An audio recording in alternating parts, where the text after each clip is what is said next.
Take me by surprise. Jiva, what the heart wants.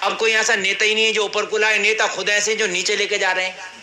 بات ہے کہ نہیں ہے؟ ڈی جی پی ہماری بہت نیچے چلی گئی, بہت بری حالت ہو رہی ہے ہمارے ملک کی. تو اب کوئی ایسا ہے ہی نہیں, سمجھ رہے ہیں آپ؟ ہونا چاہیے تھا.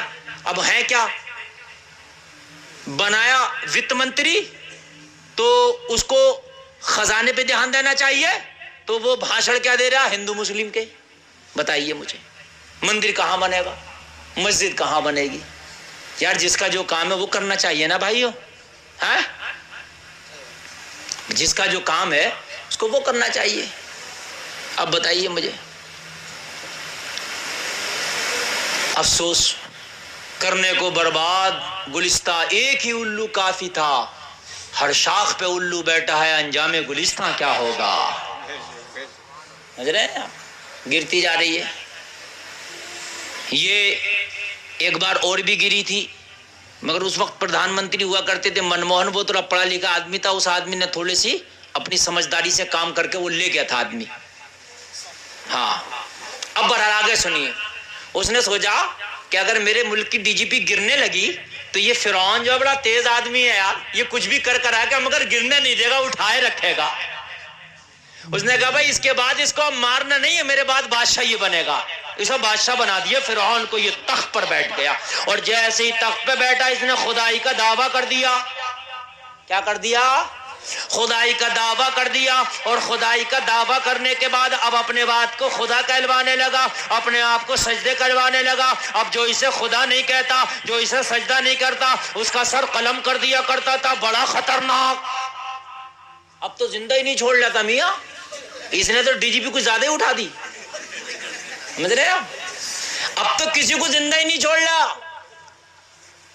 ہمارے آج کے نیتاؤں سے کم نہیں تھا.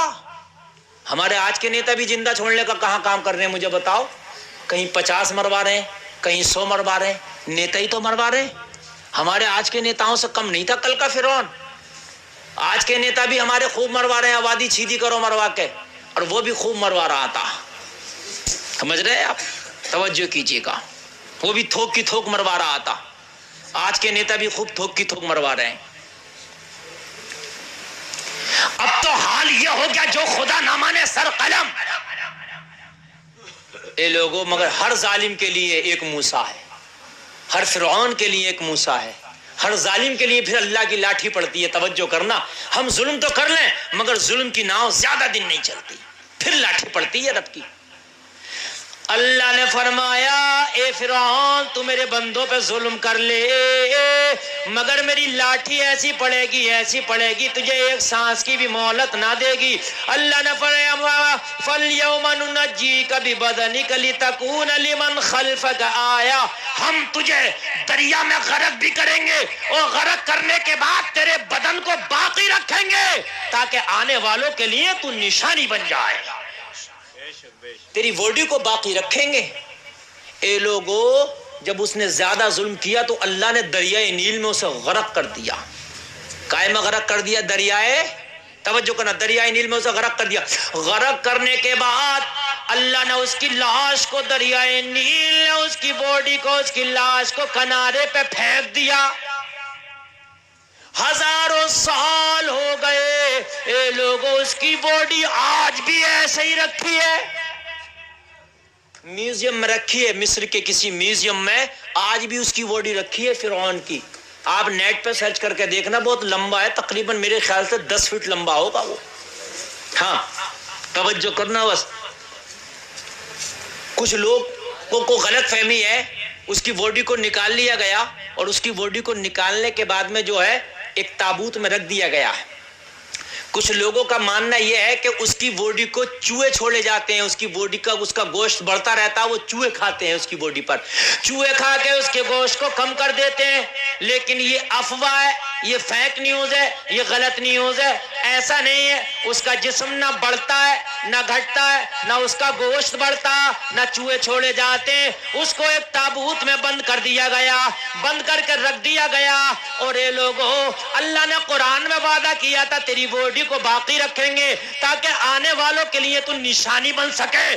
تو اللہ کے حکم کے مطابق, اللہ کے وعدے کے مطابق, اللہ کے فرمان کے مطابق اس کی باڈی آج بھی ایسے ہی رکھی ہوئی ہے اور ایسے ہی رکھی رہے گی. پہلے جو فرعون ہوتے تھے نا، بادشاہ فرعون، آخری بات تمہیں ایک اور بتا دوں میں، فرعون جو ہوتے تھے، فرعون وہ جب مرتے تھے، ایک بڑی اندر کی خبر بتا رہا ہوں میں آپ کو، بڑی شاید آپ کو معلوم نہ، جب وہ مرتے تھے تو جیسے ہمارے ہاں انتقال ہوتا، ہم لوگ مرتے ہیں تو ہم لوگوں کو کیا کیا جاتا، قبر میں دفن کر دیا ہوتا کہ نہیں ہوتا، دفن کر دیتے تھے. تو جب فرعون مرتے تھے تو ان کی قبر پتہ کتنی بڑی بنتی تھی، کم سے کم 400-500 گز، جیسے ہمارا گھر ہوتا نا اتنی بڑی. ان کی قبر میں ان کے ساتھ سونا، چاندی، شراب، ان کی خادمائیں، کنیزیں، غلام، ہیرے، جواہرات سب دفن کیے جاتے تھے کہ عیش کرتے رہیں گے قبر میں بھی. یہ قبر میں بھی کیا کریں گے، زندہ لڑکیوں کو دفن کرتے تھے ان کے ساتھ کہ ان کی کنیزیں ہیں، یہ قبر میں ان کی خدمت کریں گی. مال، ہیرے، جواہرات سونے کے تابوت میں بند کر کے ان کو کیا کرتے تھے، زندہ دفن کرتے تھے. اللہ اللہ، زندہ دفن کرتے تھے.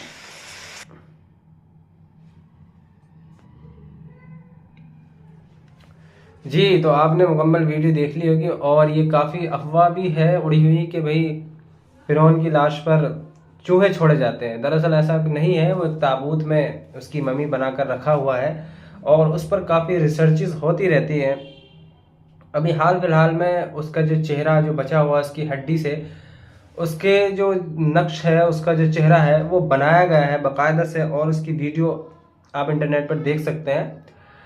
تو ویڈیو آپ کو کیسی لگی؟ یہ مفتی غلفام رضا تھے جو کافی فیمس بھی ہے، اور کچھ ان کی مزاحیہ باتیں بھی ہوتی ہیں، کافی انٹرٹیننگ باتیں یہ کرتے ہیں اور اس میں نصیحت بھی ہوتی ہے. تو کافی فیمس اسکالر ہیں، تو آپ اگر پسند کرتے ہیں ان کو تو ضرور ویڈیو کو ضرور لائک کریں، شیئر کریں. تو ملتے ہیں اسی طرح کی ایک اور ویڈیو کے ساتھ، تب تک کے لیے میں آپ سے ودا دیتا ہوں.